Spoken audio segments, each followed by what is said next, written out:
afternoon, everyone. Welcome to another episode of Collective Environmentals, Fun with the Environment. Today, I have a good friend of mine, Chris Forestt. Chris, you gotta be careful with COVID. Give a little background. Who, what, where, when, and why. Sure. My name is Christopher Forestt. I work with a company, PSI Intertech. I'm not here to represent PSI Intertech. This is something more of a personal discussion that we're having.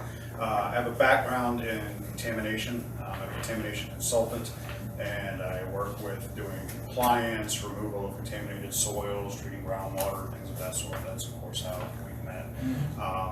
You and I had discussions before about several different things, and we decided that we should have a little talk about recycling, kind of the benefits of it, and then also the current states and some of the difficulties of recycling presently in the United States and even worldwide. So, With that, I'm going to keep my mouth shut and let Chris take it over. I apologize if I'm doing more reading than I expected. The first thing is explain what recycling is. Recycling's definition is basically taking something that would otherwise be a waste and turning it back into a product that is usable. So it's keeping a material from going into a waste stream and having to be treated as a waste. It's actually repurposing the material and turning it into a product that consumers can otherwise use again. Usually it has to change its state in some way and be used into a different type of product. So the steps to recycling are 3 steps. First is the collection and the processing of the material. So that is basically done at curbside. If somebody has a dumpster where you're allowed to dump all of your recycling into one particular container, at that point it usually goes to a processing facility, which it is separated at that point into the various materials that are similar. So plastics, glass, metals, aluminum, paper, cardboard, things of that sort. One of the other places that you can often get rid of your recyclables is drop-off centers or local deposit programs or things of that sort. When I was younger, we lived in Texas, and in Texas, my parents actually had a recycling drop-off center of their own. They were able to take in recyclables. Back then, it was really just glass and aluminum cans, and they would pay people basically for the convenience of being able to drop it off at like a local shopping mart or things of that sort in the parking lot, and then they would go and sell those materials at a profit at a local recycling center. So basically, they were just the delivery conduit to get the material to the recycling centers, which wasn't necessarily convenient for other people to drop it off. Back in the 70s, there was not a lot of curbside recycling or things of that sort. Once it's at the processing center, again, the materials are sorted, further cleaned, and processed into materials that can then be turned around and used as raw material to go into the manufacturing process. So once those materials are collected, sorted, cleaned, and become raw material again, there's actually a market with a supply and demand to get that material back into the manufacturing. So companies will buy that used plastic or metal or things of that sort, and hopefully it will be cheaper than going out and getting the raw material. Once those products are remanufactured, you will usually see them with recycled content. You will see, or it will say it's made of recycled materials. There are various recycled products out there. Some of them are made with materials that were otherwise recovered during a normal manufacturing process. And if you really want true recycled material, you're usually going to be looking for something that's called post-consumer content. Many of the products that you can get with recycled materials are newspaper, paper towels, aluminum, plastic, glass soft drink containers, steel cans, plastic laundry detergent. They're even doing car bumpers now. Carpeting has become popular, cereal boxes, comic books, egg cartons, glass containers, laundry detergent bottles, motor oil, nails in your house, paper towels, like I said that, steel products. And they're even using used materials that have been recycled for things such as park benches these days, which is another use. that you can make sure something's not in the garbage, instead it's serving a purpose at a park somewhere. The third step of that is really making sure that those products are purchased. When a consumer actually buys that, that completes the loop. The three arrows that are in recycling is the recovering, the repurposing, and then basically purchasing it so that it can go back into the loop again. There are benefits. A lot of the information I collected to discuss came from EPA, various sources too, but a lot of the other sources quote EPA anyway. Recycling benefits include reducing the amount of waste that's sent to landfills or incinerators. It actually conserves natural resources such as timber, water, minerals, and helps also prevent pollution if those recycled materials are actually made using less energy. It's a little less fuel that has to be used, a little less impacts to the atmosphere. And this recycling can also help support American manufacturing jobs and basically conserve American resources.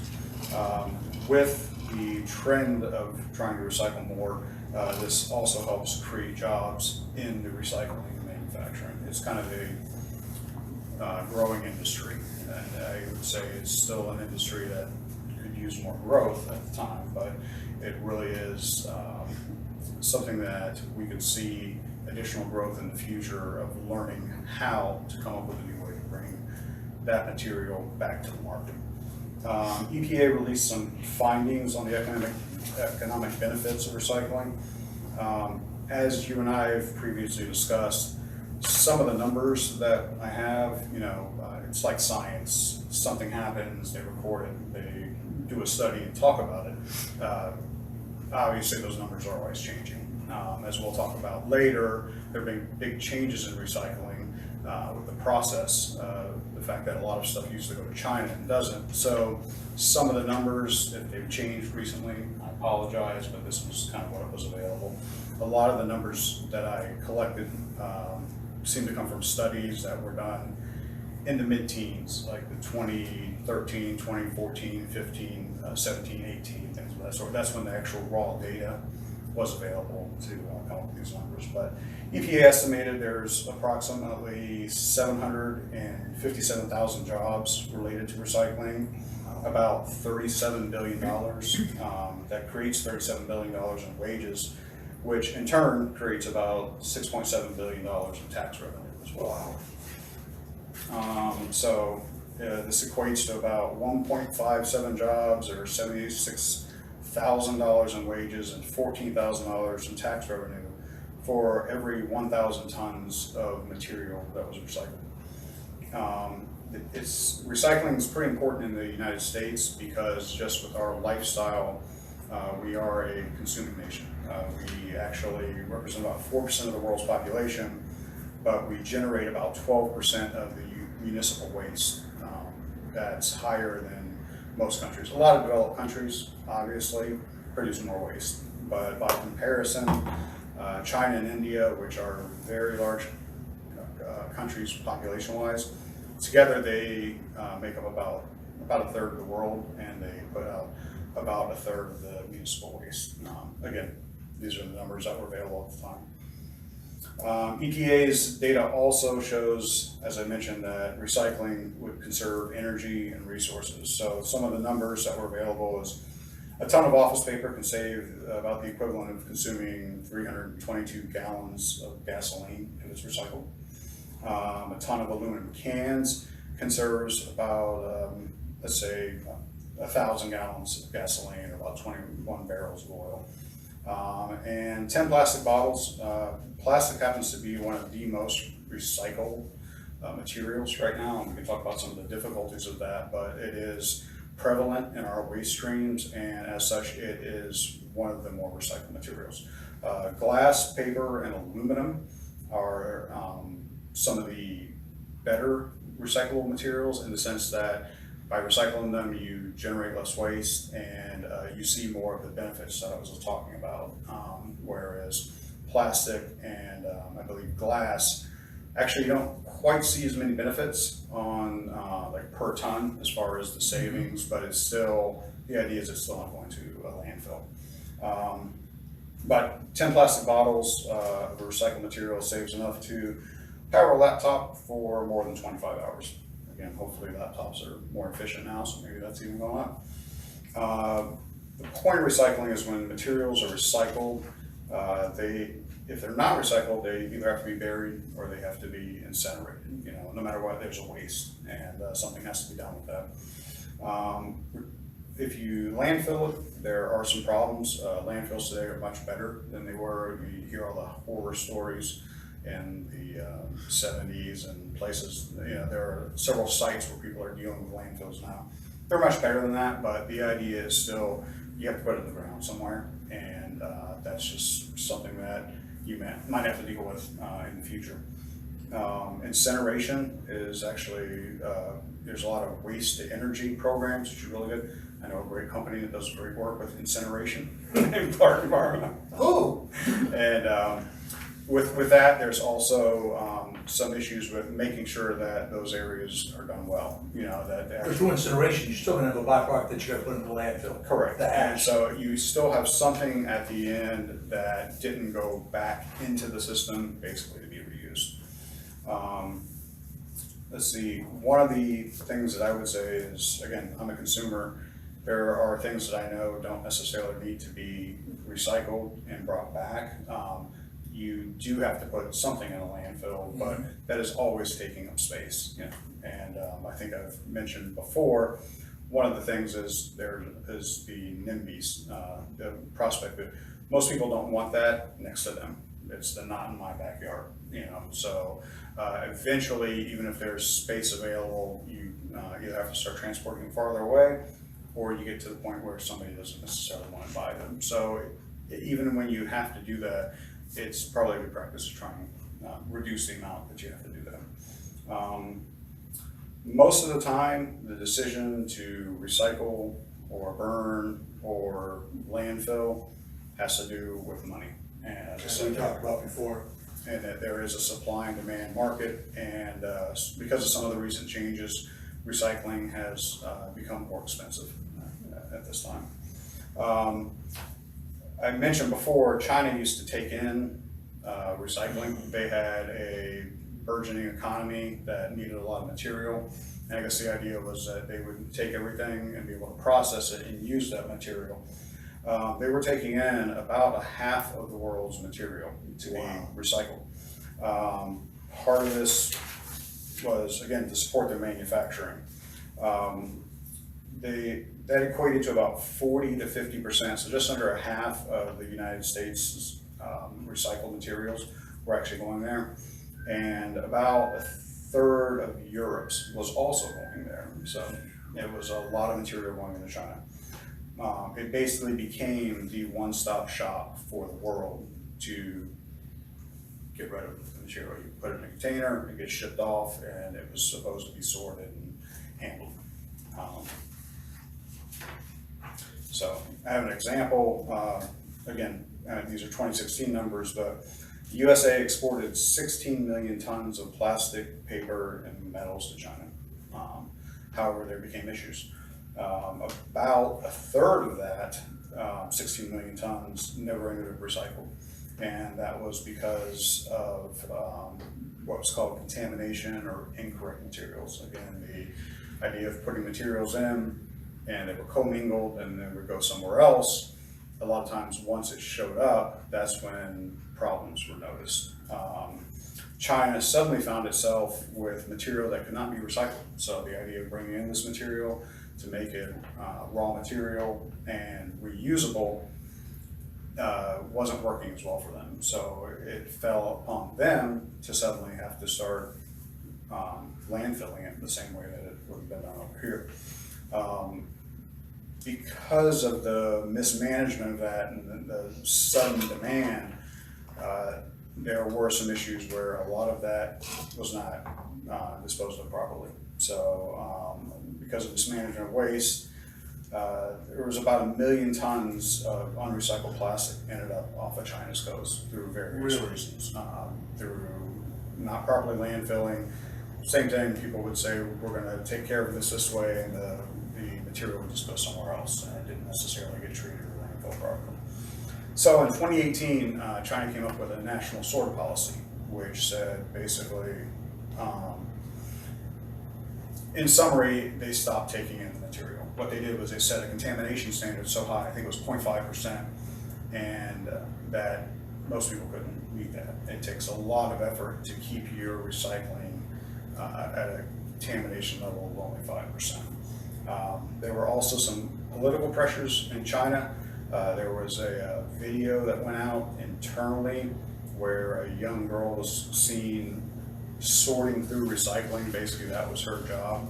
And it, although the video supposedly was taken down, it was kind of an embarrassment, and that was part of the factor where China said, basically, we're not taking this stuff in. And because it was a one-stop shop, it was a worldwide impact. So as I was saying, China basically shook up the world's recycling system by refusing to take in contaminated materials. So in theory, if we could get our contamination down to the levels, then technically it could still go in and be used as a raw material. Not sure that that would happen, again, because they did feel like they had the perception of being the world's dumping ground. So there was some political pressure internally. Once China stopped taking in the materials, many other countries tried to fill that void. And so a lot of poor Asian Pacific companies, or I don't even want to call them poor, just other Asian Pacific countries said, we believe we can fill that void. And as soon as they started to experience the same problems that China had when they realized we have this material that we can't necessarily recycle, it's not, nothing we can do, but now we're stuck burying it. So there were country after country started taking stuff in, and then would quickly close their doors. So the one-stop shop moved for a while, but it still was basically ineffective. And again, behind the scenes the entire time, it wasn't really a one-stop shop, because these were just problems that were transferring around, and they weren't really getting taken care of. A lot of the issues of whether or not this has to be disposed of in a landfill or incineration was still there. It was just not necessarily on a lot of the developed world's doorstep anymore. I have an example. After that happened, I think the United States ended up shipping 68,000 containers of recyclable waste to Vietnam, Malaysia, and Thailand in 2018. So that was immediately after the national sort policy.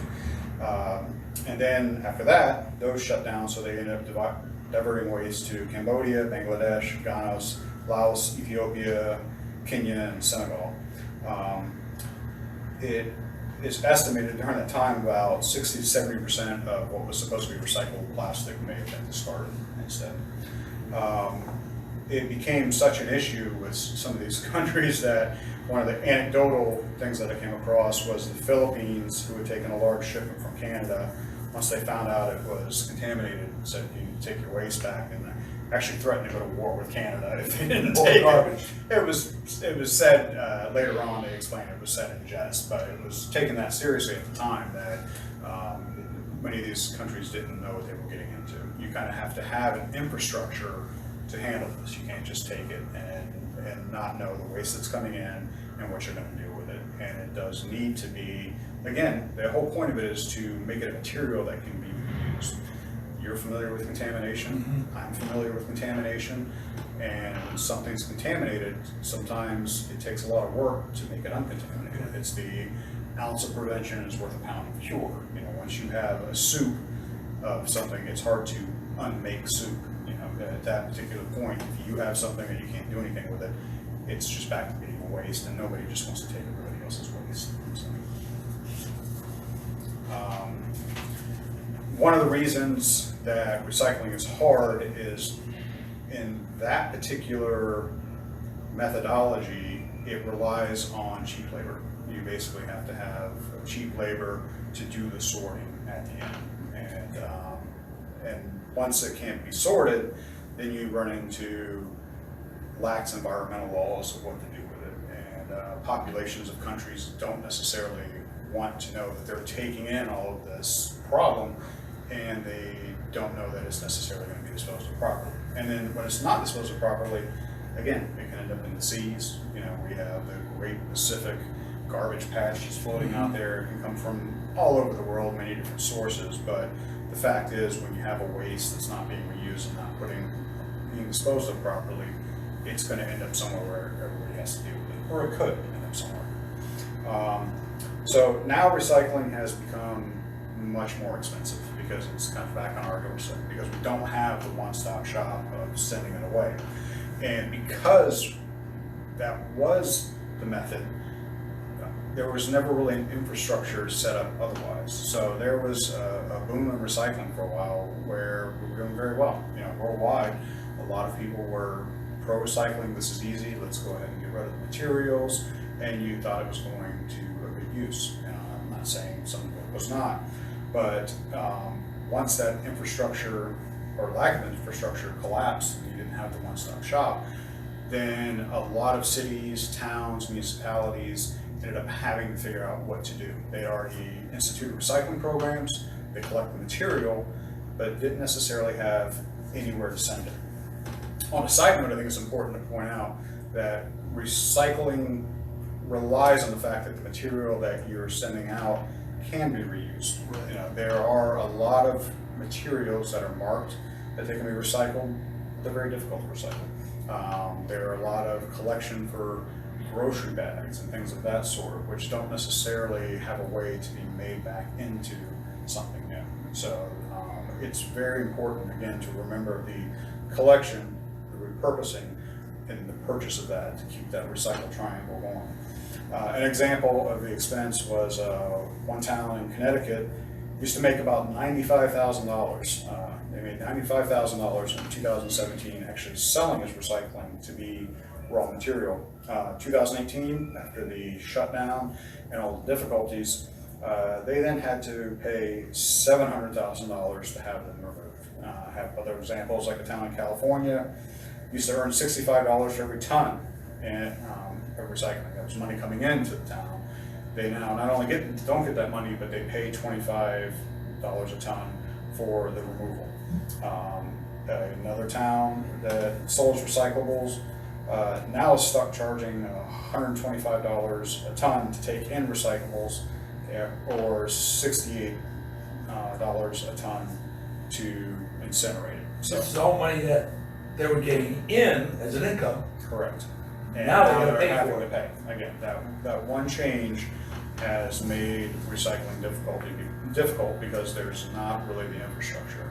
So what I actually think will probably end up happening is there'll have to be some changes in legislation, or maybe some incentives or other ways to make it worth recycling, because if not, I feel like our society is kind of programmed to the one box, commingle it, it goes away, and it's going to be taken care of. And we may get to that point, but until then, I would think there almost might have to be some incentives. In the United States, we have Buy American programs, things that say, listen, we want to encourage somebody to do this task. And I actually feel like, I'm not saying that there's going to be recycling police coming to the house or anything of that sort, but there's going to need to be some kind of encouragement to take that extra step to keep things out of a landfill or having to be incinerated and ultimately potentially being in a landfill, if it's going to be successful. A lot of the local areas have enacted programs, and it really requires the consumer to participate.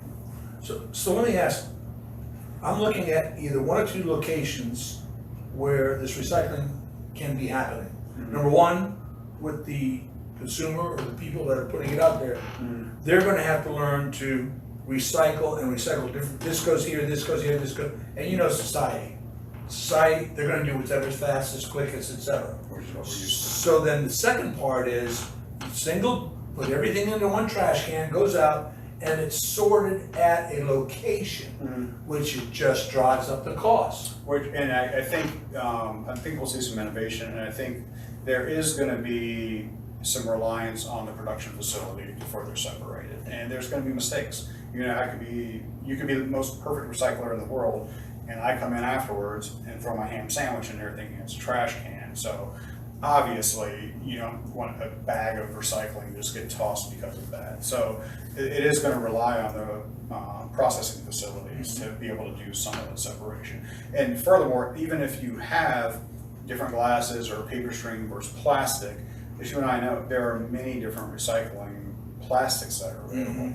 I think number 1 and number 2, and I believe number 5 are some of the ones that are pretty easy to recycle. Not sure about the number 5 one, but number 1 and number 2 are good. Number 1 is one of the easier ones.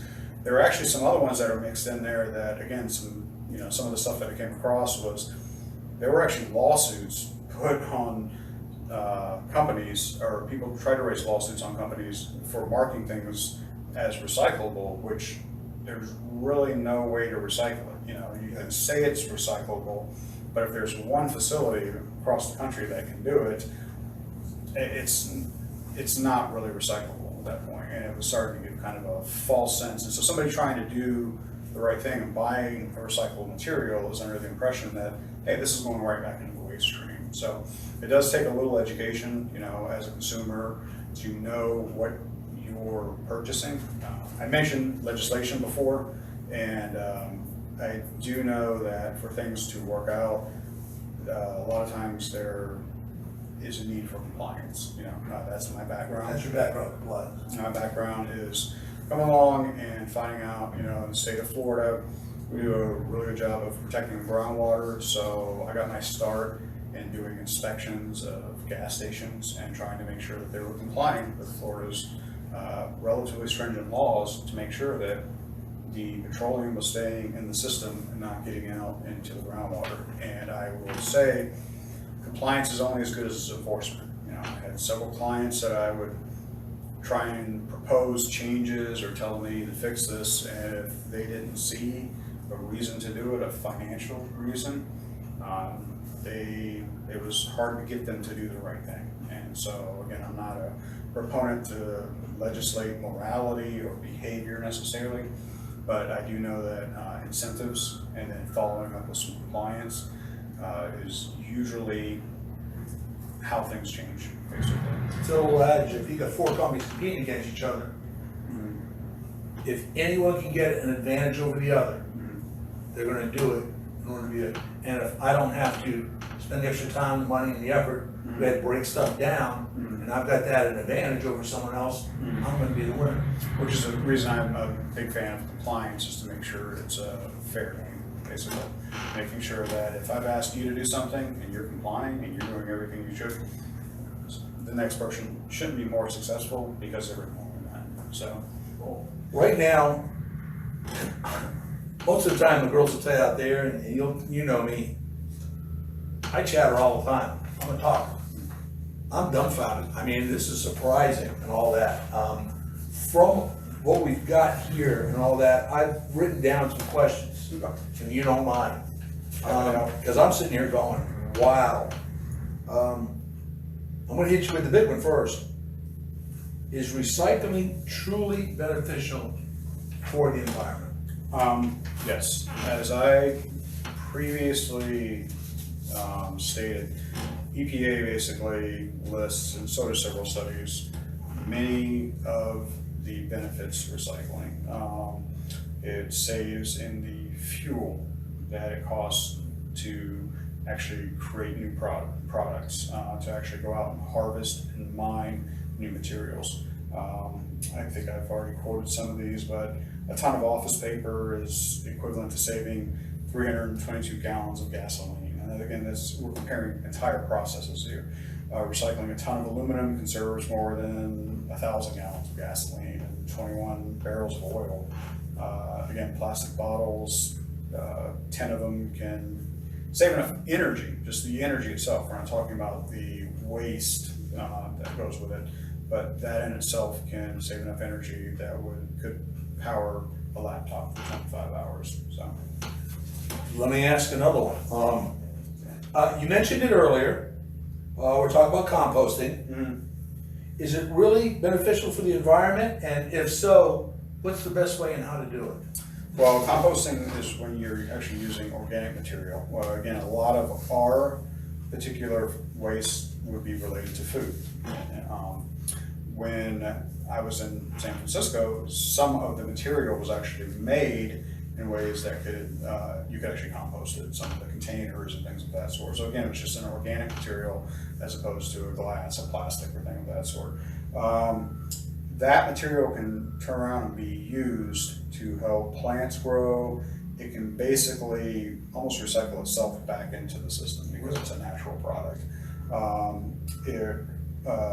When you use that on a big scale, composting, similar to the farmers of yesteryear and so forth, you're putting material back into the soil, things that will help other plants and animals. You have a natural breakdown and a process that actually can feed new plant life, and if you do it successfully, you can look at reducing having to add fertilizer.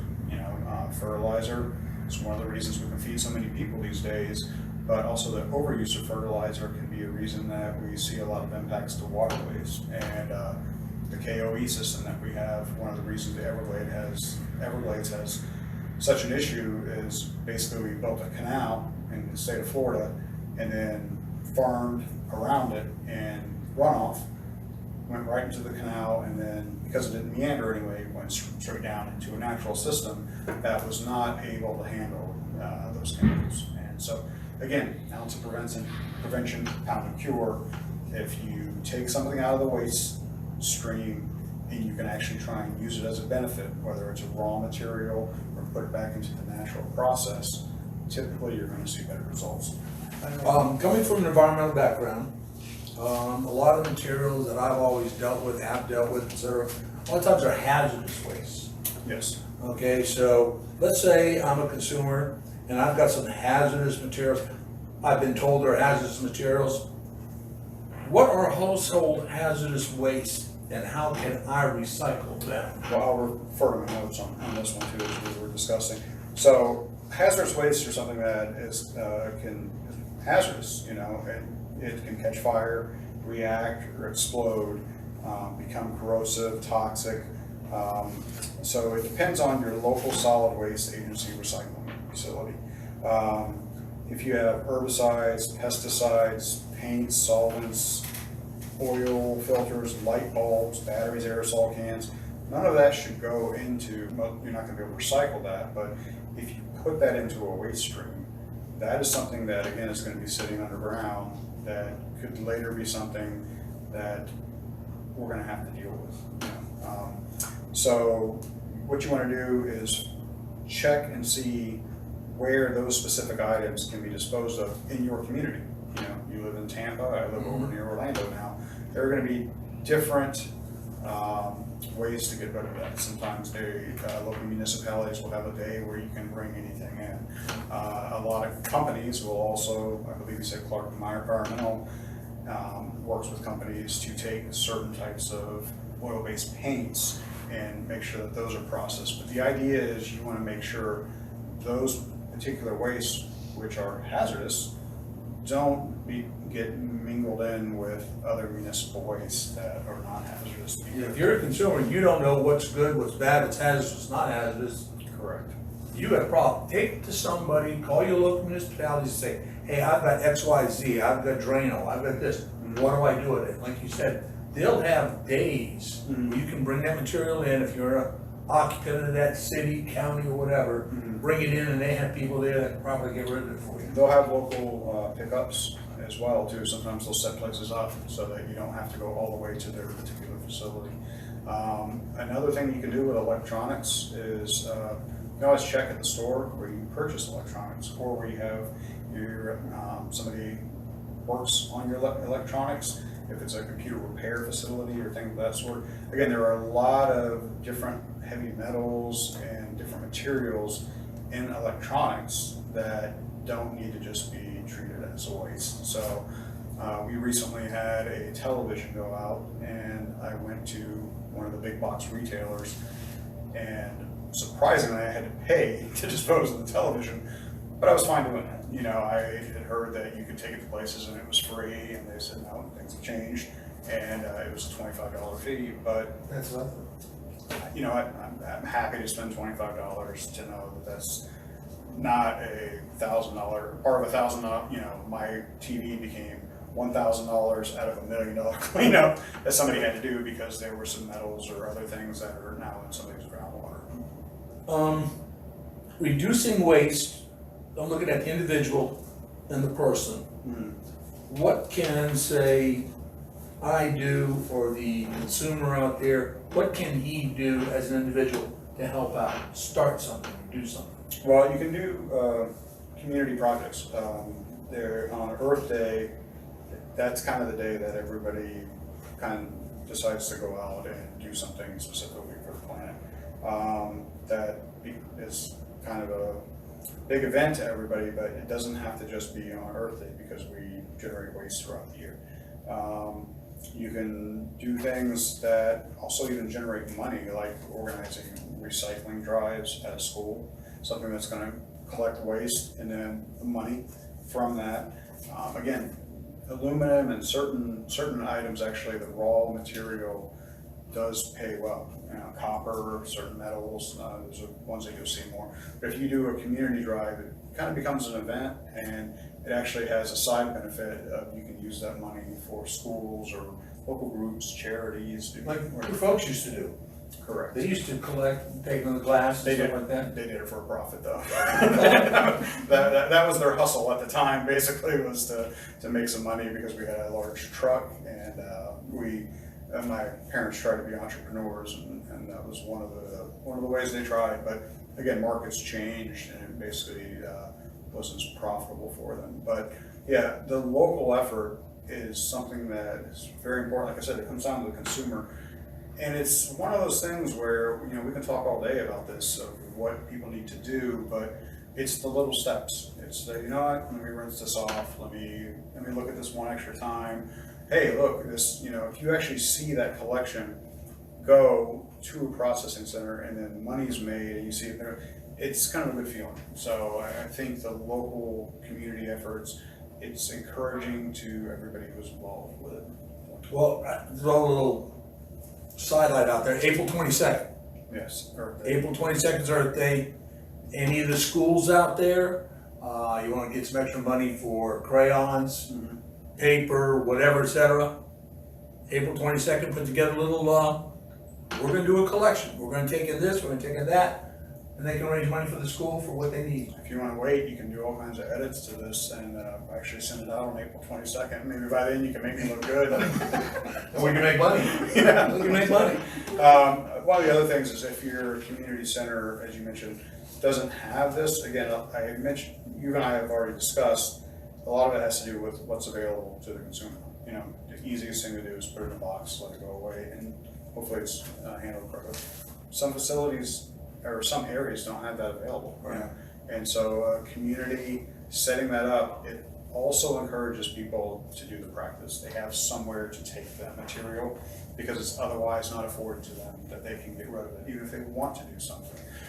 There comes a point where, am I going to spend 5 gallons of gas to drive across town to toss 20 beer cans, you know, to make sure that they're recycled? There's a cost benefit analysis. So little things like that will help the community. It also kind of helps encourage, as I mentioned, kind of the rules and the status quo. You know, if people see this is something that can be done, it's profitable, it's not that hard, and then hopefully you can see more support from that, whether it's just personal support all the way up to regulation. We're not encouraging you go to your neighbor's house And and strip out all the copper wire so the guy's got nothing. And please don't show up at my house with all your recycling and put it next to my non-composting pile. Chris, I want to thank you for coming today. Like I said, people that know me out there, I'm nonstop. I chatter all the time. I was dumbfounded and totally amazed at the numbers and things that you came up with. I'm generally just dumbfounded. Everybody, if you have any questions about what we've talked about today, I'm going to point you to Chris because it's just amazing. But any questions, maybe ideas for future shows, things like that, please send them to cei@clarkenvironmental.com. And what we'll do is we'll pull names out of a hat. We'll try to answer them. We'll try to come up with different things, but we'll pull names out of a hat. And like I said, the boss lady, she didn't spend a whole lot on our production here, but she has said that she will give out $100 gift card for the winner for every month. I just want to say thank you. Be safe out there with COVID. This will show up in the middle of November, second week in October rather. We have another one coming up in November. We're going to do that on brownfields. And then we have a special 2 guests coming up in December. We have actually sent out an invite, and we've gotten an okay for Mr. and Mrs. Claus to show up. So with that, I just want to say thank you, and we appreciate it.